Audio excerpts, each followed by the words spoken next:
Querida familia, cuando rezamos juntos, nuestra oración es poderosa. Por lo tanto, les pido que recen junto conmigo nuestra oración familiar de EWTN. Hoy oramos por los alcohólicos. Dios Todopoderoso y Eterno, te damos gracias por el don de la vida. Oramos por aquellos que luchan con el alcoholismo. Llévales personas a sus vidas para que les ofrezcan su amistad y los guíen. Sana las heridas del pasado y concédeles los regalos de la oración para que puedan hallar consuelo y refugio en ti, pues nuestro corazón está inquieto hasta que descanse en ti. Sánalos en mente, cuerpo y alma. Concédelos libertad de su adicción. Muéstrales el camino y condúcelos a la vida. Amén.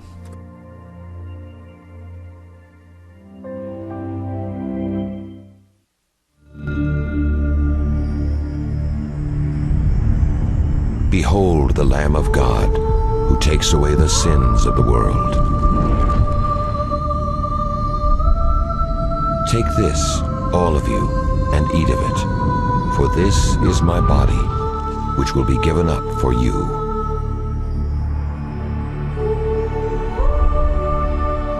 Take this, all of you, and drink from it, for this is the chalice of my blood.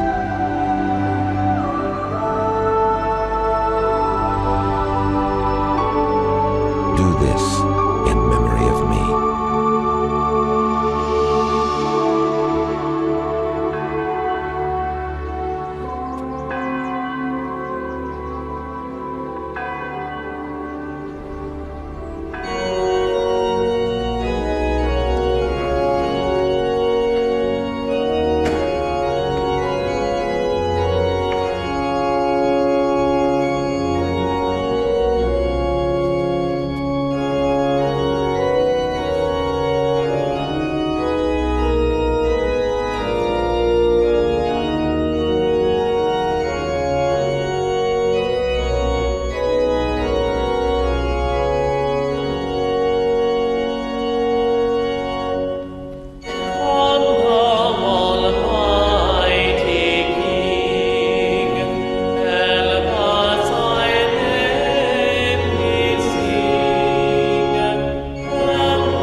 En el nombre del Padre, y del Hijo, y del Espíritu Santo. Amén. El Señor esté con ustedes. Hermanos, para celebrar dignamente estos sagrados misterios, reconozcamos nuestros pecados.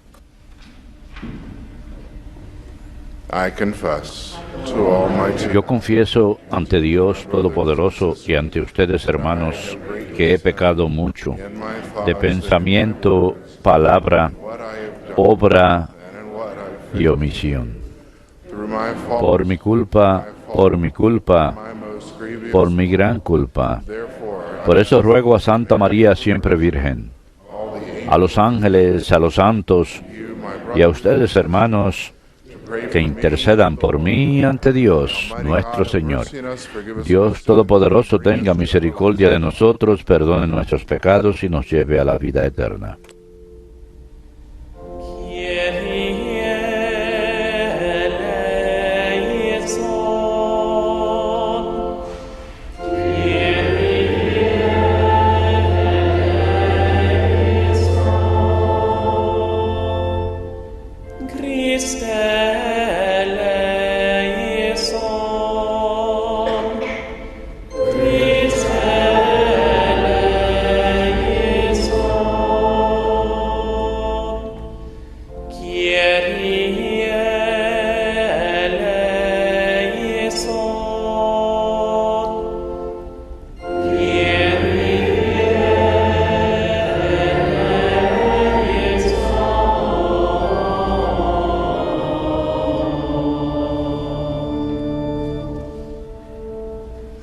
Gloria in excelsis Deo.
Let us pray. Oremos. Oh Dios, que unes los corazones de tus fieles en un mismo deseo, inspira a tu pueblo el amor a tus preceptos y la esperanza en tus promesas, para que en medio de las vicisitudes del mundo, nuestros corazones estén firmes en la verdadera alegría. Te lo pedimos por nuestro Señor Jesucristo, tu Hijo, que contigo vive y reina en la unidad del Espíritu Santo y es Dios por los siglos de los siglos. Amén.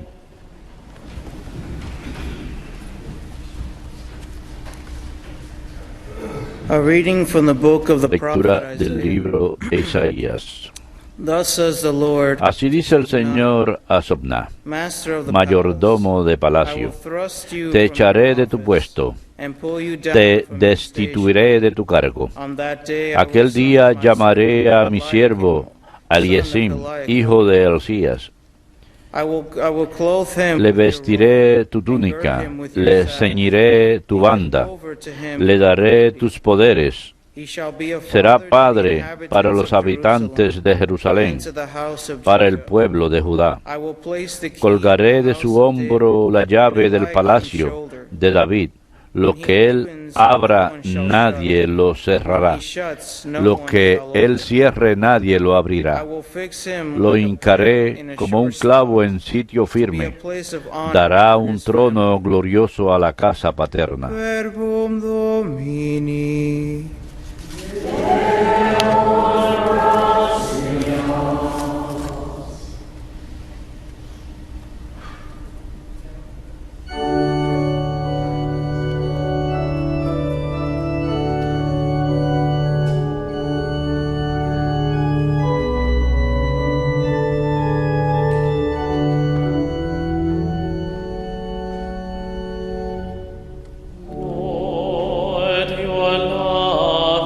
Señor, tu misericordia es eterna. No abandones la obra de tus manos. Señor, tu misericordia es eterna. No abandones la obra de tus manos.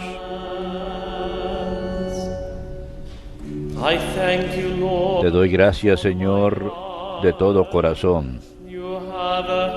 Delante de los ángeles cantaré para ti. Me postraré hacia tu santuario. Daré gracias a tu nombre. Señor, tu misericordia es eterna. No abandones la obra de tus manos.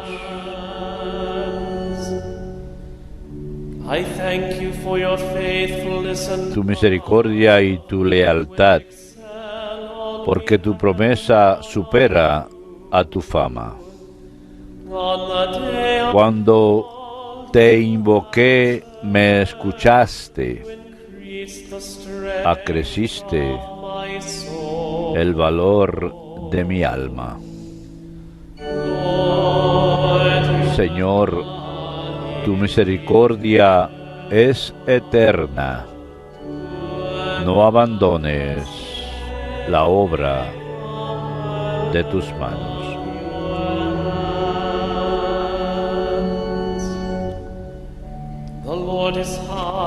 El Señor es sublime, se fija en el humilde y de lejos conoce al soberbio.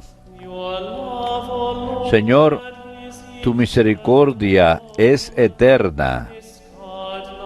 No abandones la obra de tus manos.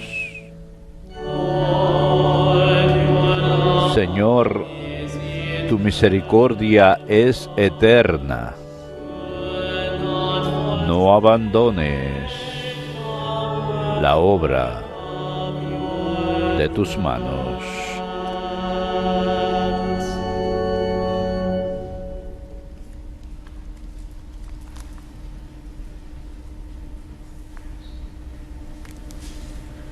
A reading from the letter of St. Paul to the Lectura Romans. de la carta del apóstol San Pablo a los romanos. Qué abismo de generosidad y de sabiduría y de conocimiento el de Dios. Qué insondables son sus decisiones y qué irrastreables sus caminos. ¿Quién conoció la mente del Señor? ¿Quién fue su consejero? ¿Quién le ha dado primero para que Él le devuelva? Él es el origen, guía y meta del universo. A Él la gloria por los siglos. Amén.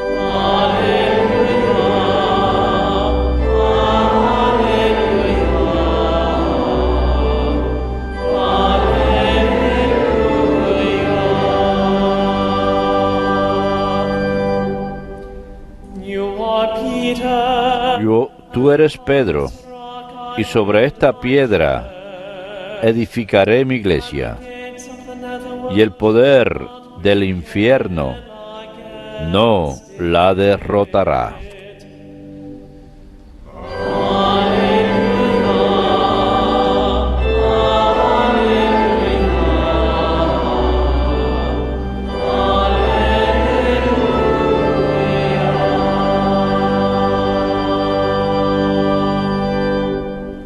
Dominus vobiscum. Lectio Sancti Evangelii secundum Matteum.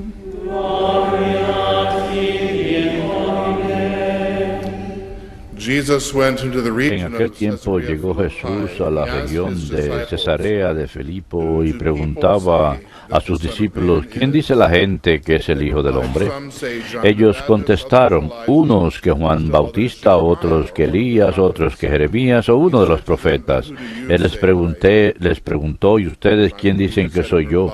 Simón Pedro tomó la palabra y dijo: tú eres el Mesías, el Hijo de Dios vivo. Jesús le respondió: dichoso tú, Simón, hijo de Jonás, porque eso no te lo ha revelado nadie de carne y hueso, sino mi Padre que está en el cielo. Ahora te digo yo, tú eres Pedro, y sobre esta piedra edificaré mi iglesia, y el poder del infierno no la derrotará. Te daré las llaves del reino de los cielos. Lo que ates en la tierra quedará atado en el cielo, y lo que desates en la tierra quedará desatado en el cielo. Y les mandó a los discípulos que no dijesen a nadie que él era el Mesías.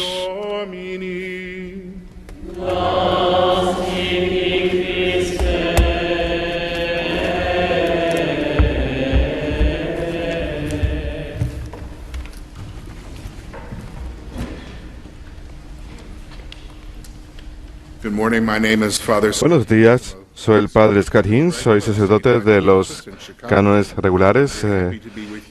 Es un gusto estar con ustedes para la celebración con EWTN y luego con los padres franciscanos a invitación del padre Anthony. En el nombre del Padre y del Hijo y del Espíritu Santo. El Evangelio según San Mateo hoy, Simón Pedro confiesa que Jesús es el Mesías, el Hijo de Dios vivo.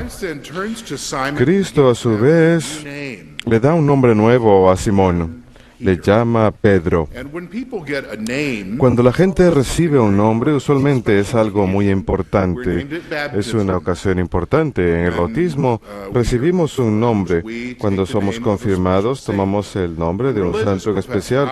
Cuando los religiosos profesan sus votos, reciben un nombre nuevo. Así pues, cuando el Señor le cambia el nombre de Simón a Pedro, debemos prestar atención porque Cristo está llamando a Pedro a una vocación más alta, le está dando un nuevo llamado. Y después de darle este nombre nuevo, Pedro le dice: te estoy dando las llaves del reino de los cielos. Es una gran responsabilidad.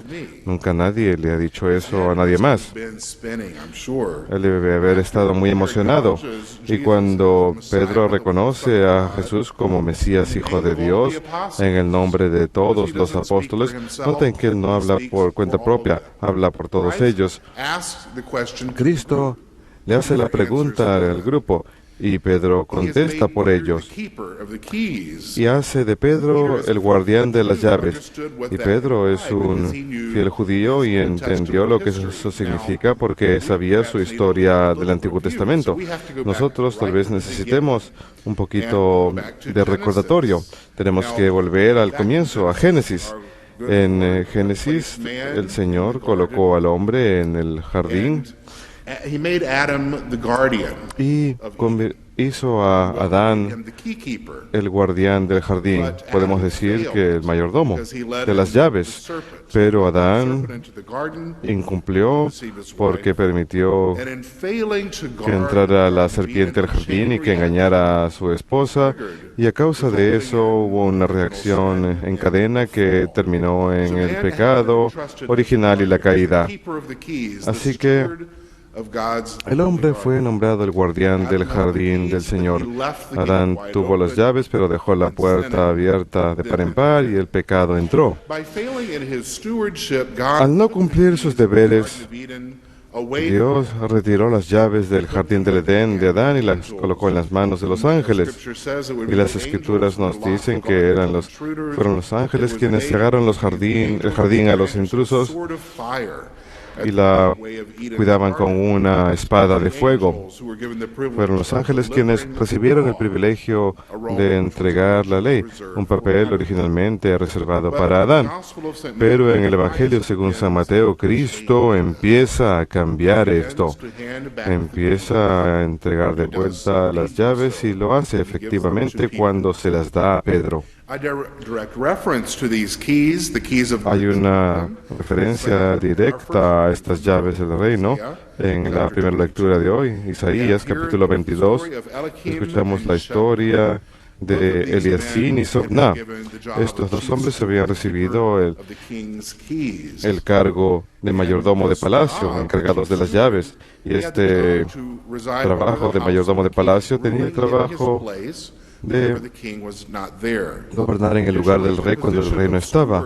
Además, este cargo era un puesto real. Había de tener sucesores. Así pues, cuando Sobná se convirtió en el mayordomo infiel, el guardián de las llaves infiel, fue destituido y Eliasín fue elegido y él había de ser el fiel. ¿Qué hizo Sobná que lo volvió inaceptable, que tuvo que ser destituido? Si quieren leer la historia entera, saquen la Biblia y lean Isaías. Él cuenta todo ahí. Pero, por el momento, para satisfacer nuestra curiosidad, podemos mirar el principio de la historia, el versículo 16, y veremos que Sobná edificó un sepulcro. En este momento debemos frenar porque escuchamos sepulcro. Inmediatamente pensamos en Cristo, en la muerte de Cristo, porque Cristo fue puesto en un sepulcro excavado en la roca. Por supuesto, el de él fue un sepulcro sencillo. Probablemente ni siquiera había sido terminado. Lo donó José de Arimatea. Y en contraste, el mayordomo, Sobná, se hizo a sí mismo un gran monumento. El rey no estaba presente, así que él pensó, bueno, aprovecharé para hacer esto. Y no estaba haciéndolo para el rey, lo estaba haciendo para sí mismo, para que su nombre pudiese ser glorificado para todas las generaciones. Era muy soberbio. Y Sobná no tenía esa humilde obediencia que debía haber tenido como mayordomo del rey.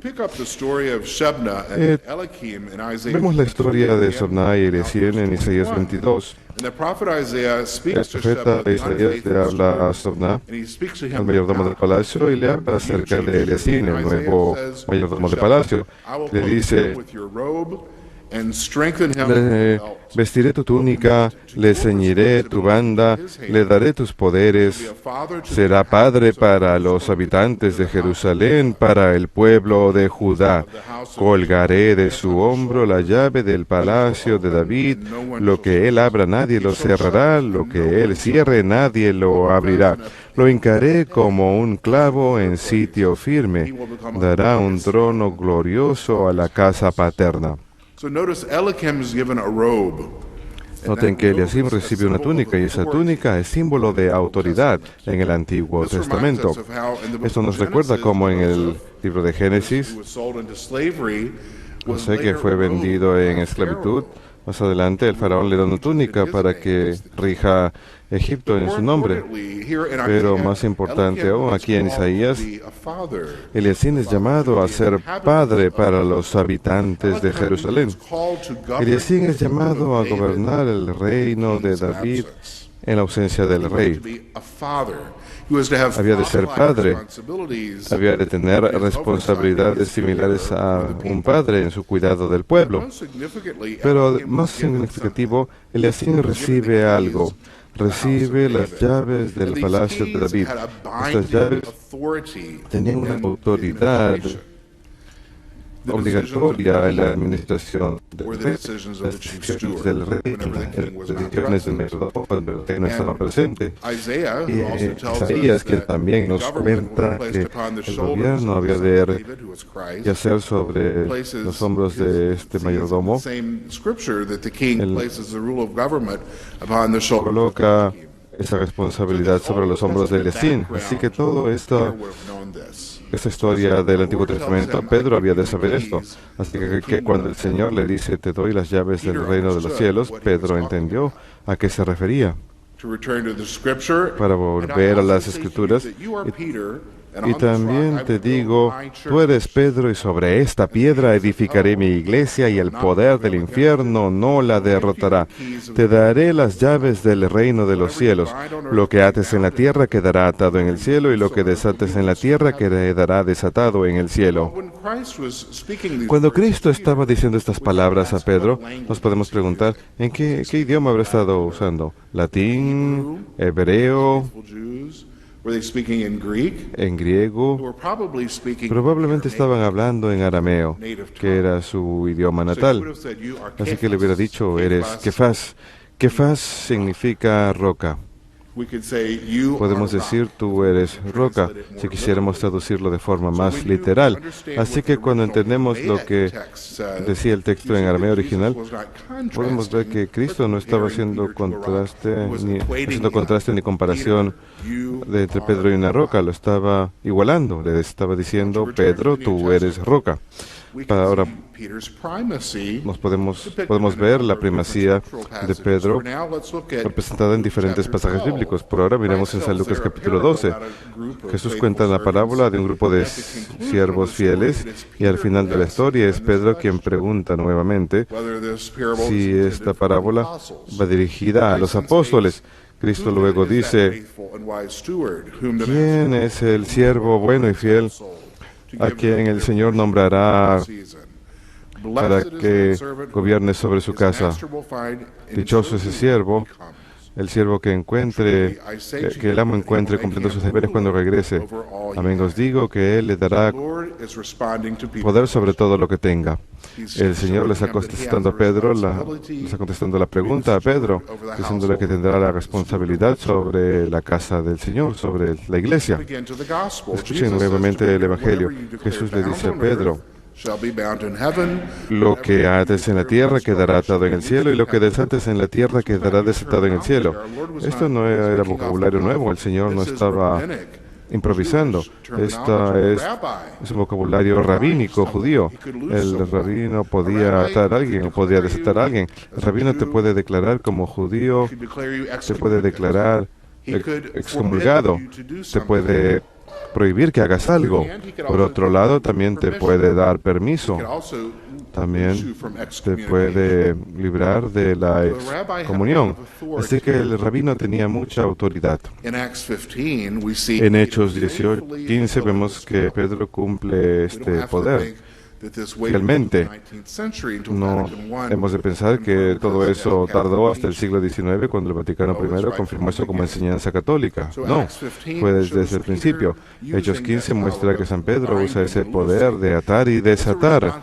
Es una responsabilidad que él ejerce en el nombre de Cristo. Y a medida que continúa la historia, el apóstol Pablo se encontró en oposición a un grupo dentro del grupo de iglesias locales que hablaban de la circuncisión. Aquellos que no eran judíos que podían ser circuncidados y convertirse al cristianismo. No era una discusión sin importancia. Y por algún motivo la palabra de San Pablo no era suficiente para resolver este tema. En cambio, la iglesia mandó delegados que representaban ambas facciones, incluyendo a Pablo. Fueron enviados todos a Jerusalén, en lo que se convirtió en el primer concilio de la iglesia. Las acciones de las iglesias locales implicaban su búsqueda de una decisión llena de autoridad que había de obligar a todos en la iglesia entera. Después de llegar, las dos partes presentaron sus casos, sus argumentos. Con el paso de la discusión, el debate se volvió más aliado y ambas partes estaban convencidas que estaban en lo cierto. Y los fariseos de ambos lados eran hombres muy preparados, conocían las escrituras al revés y al derecho. En el Evangelio de San Lucas dicen que hubo gran disputa. No obstante, en la siguiente versión, San Lucas nos dice que la discusión llega a un súbito final. Pedro se pone de pie y habla. Y dice 4 frases. Hasta ahora, hasta ese momento, no había dicho nada. Así que Pablo y Bernabé añadieron su testimonio al de Pedro. Santiago también, muy bonito, muestra que lo apoyaban, pero Pedro habló, y habló por todos. Él hizo una declaración doctrinaria, y la tormenta había llegado, los vientos habían soplado, pero cuando Pedro habló, todos permanecieron apegados a la iglesia. Al volver al Evangelio de hoy, cuando Cristo le dice a Pedro que él era la roca sobre la cual habría de edificar su iglesia, parece que Jesús quería pintar la escena de forma dramática, pintarla de forma en que nadie había de pasar por alto esa escena. Colocó a Pedro en un lugar especial para que esto ocurriera. Lo llevó a Cesarea de Filipa, y en ese lugar hay un muro enorme de 30 metros de alto. Medía como 150 metros de ancho, y encima de esto estaba la ciudad de Cesarea de Filipo. Así que encima de esta gran roca, Cristo le dice a Pedro: tú eres Kefas, tú eres roca, y sobre esta piedra edificaré mi iglesia.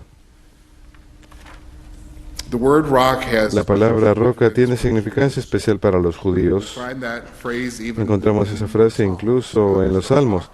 Dios es la roca de mi salvación. Llamaban a Abraham roca porque fue padre del pueblo judío.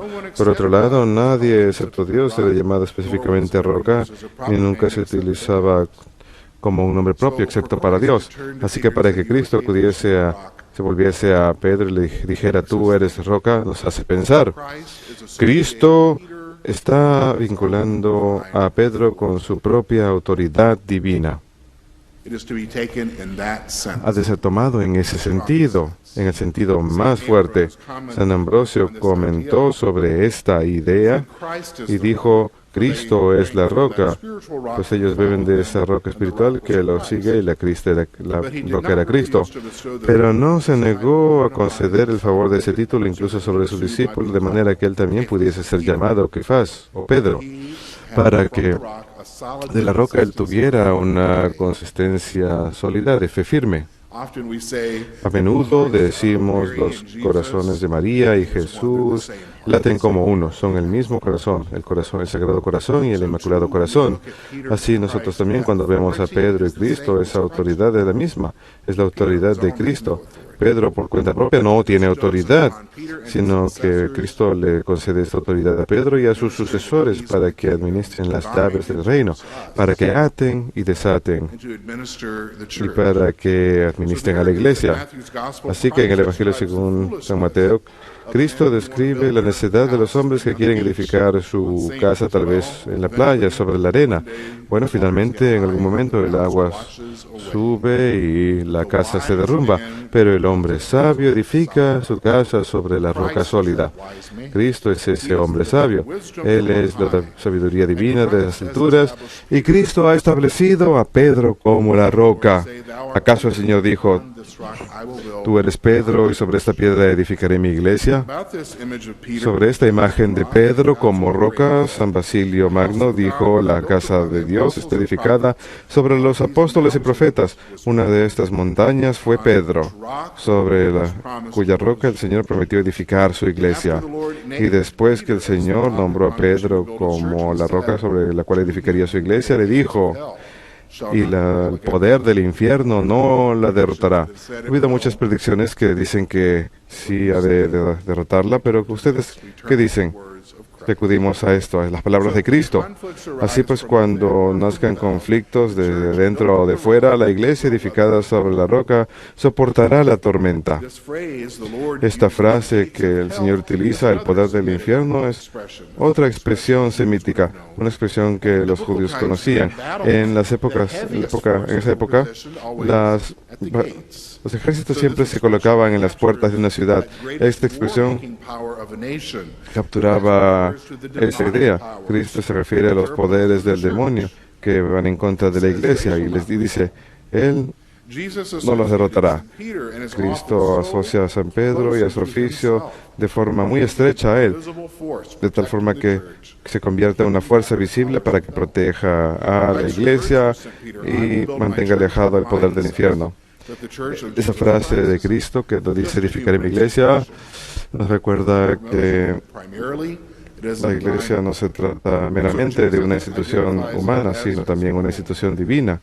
Cristo la identifica como institución propia, así que cualquier instrumento que elija utilizar Jesús al final estará bajo control de Él. Cuando leemos las Escrituras, tenemos que creer, por supuesto, todo lo que el Señor nos enseña. No hemos de elegir algunas cosas que nos gusten y creerlas en esas, y las cosas que no nos gusten no creerlas, como si estuviéramos eligiendo de un menú. Pero lamentablemente eso es lo que mucha gente quiere hacer hoy en día, y durante mucho tiempo ha sido así. Pero tenemos que entender que debemos ser fieles. Ahora, hay alguien que nosotros no hubiéramos pensado que iba a escribir sobre este tema de Pedro y las llaves, pero alguien a quien podemos leer es a Martín Lutero. En sus memorias escribe bastante, y a veces escribía en la persona como si fuera un personaje, y en cierta ocasión utiliza como la suya la voz de Cristo, y en cierto momento escribió lo siguiente. Esto fue lo que escribió Martín Lutero: ¿por qué buscan el cielo por mis llaves? ¿No entienden que se las di a Pedro? Son efectivamente las llaves del cielo, pero no se encuentran en el cielo porque las dejé sobre la tierra. La boca de Pedro es mi boca, su lengua es el estuche de mi llave, sus llaves son mis llaves. Él tiene oficio, un poder recibido de parte de Dios para todo el cristianismo, para el perdón o retención de los pecados del hombre. Eso lo dijo Martín Lutero, y es increíble leerlo. Qué fantástica descripción del papel de Pedro. Mi parte favorita: la boca de Pedro es mi boca y su lengua es mi estuche de llaves. Martín Lutero obviamente se sometió a ese poder. ¿Por qué el resto de la gente no se somete a ese poder?